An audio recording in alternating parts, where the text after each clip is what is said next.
आपण पाहतोय की राज्यसभेच्या निवडणुकीचा अर्ज भरण्याची शेवटची तारीख आहे। खूप मोठी वर्दळ दिसते। काँग्रेसने सीएलपीची बैठक बोलवलेली आहे।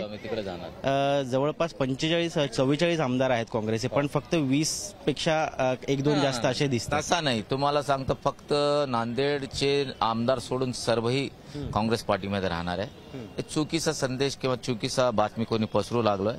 मी आता स्वतः जाणार आहे मीटिंग मध्ये आणि इनफॅक्ट 40 आमदार आम्ही आहे। आतापर्यंत फक्त 20-22 आमदार आलेत अशी माहिती। हे बघा, आता हे लग्न सराई आहे। आता काय, आता अमित जनकला बोललो तो फ्लाईट से निघून आता फार लोक रस्त्यावर आहे, तर मी उशीर आलो, मी कालच रात्री आलो। एक एक येणार ना, टोटल 40 आमदार राहणार। ज्यावेळेस फ्लोर टेस्ट झाली होती त्यावेळेस सुद्धा असेच काही आमदार येता येता राहिले। कोणी सिग्नलला अडकलं, कोणी बाहेर अडकलं, कोणी दरवाजा बंद केला म्हणून लॉबीमध्ये अडकून राहिलं। यामधले अनेक आमदार आजही नाहीयेत। पण आज फ्लोर टेस्ट नाही आहे, आज मीटिंग आहे आणि मीटिंग असा 3, 4, 5 वाजेपर्यंत चालणार आहे, तर येणार तोपर्यंत सर्व। उपमुख्यमंत्री देवेंद्र फडणवीस तर सातत्यानं दावा करतायत की अनेक मोठे चेहरे काँग्रेसमधले आमच्या संपर्कात आहे, कारण घुसमट होते, त्यांची घुसमट होते तुमची। मला असं वाटतंय की काँग्रेस मुक्त करतात का काँग्रेस व्याप्त का पार्टी करतात मला माहित नाही। एक तर आता असं वाटतं की कधी कधी आता देवेंद्र फडणवीस कधी भविष्यात काँग्रेसमध्ये येईल एवढं भरती ते करून घेतात। आता पार्टी त्यांचं काही वजूद राहणार नाही आणि भविष्यात 10 वर्षानंतर ते काँग्रेसमध्ये येणार।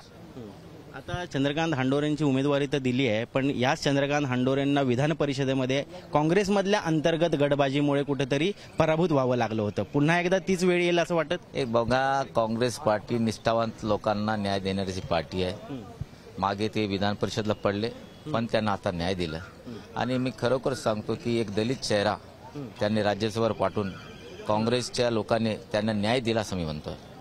मिलिंद देवरा गेले, बाबा सिद्दीकी गेले, आता अशोक चव्हाण गेले, असे का जात आहेत सगळे लोक? आत्मचिंतन करण्याची वेळ। एक तर त्या बाबा सिद्दीकीवर मला फार चांगला वाटतंय की ते मराठीत एक म्हणणं, बाबा बी गेले आणि दशम्या बी गेल्या असं आमच्या मराठवाड्यात म्हणणं आहे। तसा त्या बाबा सिद्दीकीवर फिट झाला।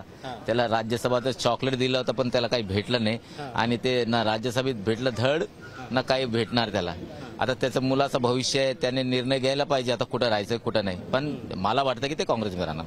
तुम्ही आता ती म्हण म्हणला, बाबा बी गेले आणि दशमे बी गेले, दशमे अजून जायचे आहेत, अजून बाकी आहेत। गेले, बाबा बी गेले आणि दशम्या बी गेले आणि दोघंही एकत्रित गेलेले आहे, तसं मी म्हणतोय। जेव्हा शिवसेना फुटली तुम्ही म्हणाला होतात की 50 खोके एकदम ओके, तुमचीच म्हण आहे। Yes yes yes yes. आता काँग्रेसचे आमदार चालले, त्यावरती तुम्ही काय म्हणता?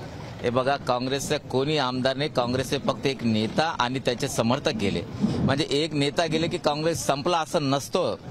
काँग्रेस हा राष्ट्रीय पार्टी आहे। असे किती आले किती गेले, समुद्र आहे, 1-2 लोटे गेले तर काही फरक पडत नाही। मी तुम्हाला स्पष्ट सांगतो की एक नांदेड डिस्ट्रिक्ट पर्यंतचे लोक गेले, बाकी संपूर्ण इम्पॅक्ट आमदार काँग्रेस सोबत आहे।